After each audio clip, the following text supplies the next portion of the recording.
परभणी लोकसभा मतदारसंघातील सर्व सुज्ञ मतदार राजाला माझे कळकळीचे आव्हान आहे। या मतदारसंघामध्ये महायुतीकडून राष्ट्रीय समाज पक्षाचे संस्थापक अध्यक्ष आदरणीय महादेवराव जगन्नाथराव जानकर साहेब हे निवडणूक लढत आहेत। त्यांचं चिन्ह आहे शिट्टी। आपण एक विकास अभिमुख असलेलं नेतृत्व आपण बघतोय।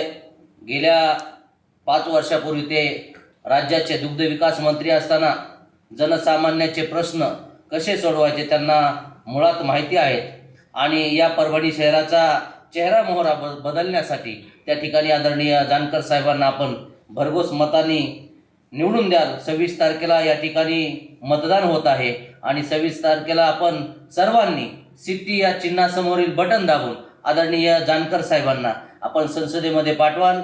या परभणी शहरामध्ये आपण बघतोय रस्त्यात खड्डा की खड्ड्यात रस्ता अशी अवस्था या ठिकाणी असलेल्या खासदार महोदयांनी केलेली आहे। त्यामुळे माझे परभणी लोकसभा मतदारसंघातील सर्व मतदार राजाला कळकळीची विनंती की आदरणीय जानकर साहेबांना आपण सिट्टी या चिन्हासमोरील बटन दाबून संसदेमध्ये पाठवाल। एवढेच या ठिकाणी मी सर्व मतदार राजाला कळकळीचे आवाहन करतो। जय भारत, जय महाराष्ट्र।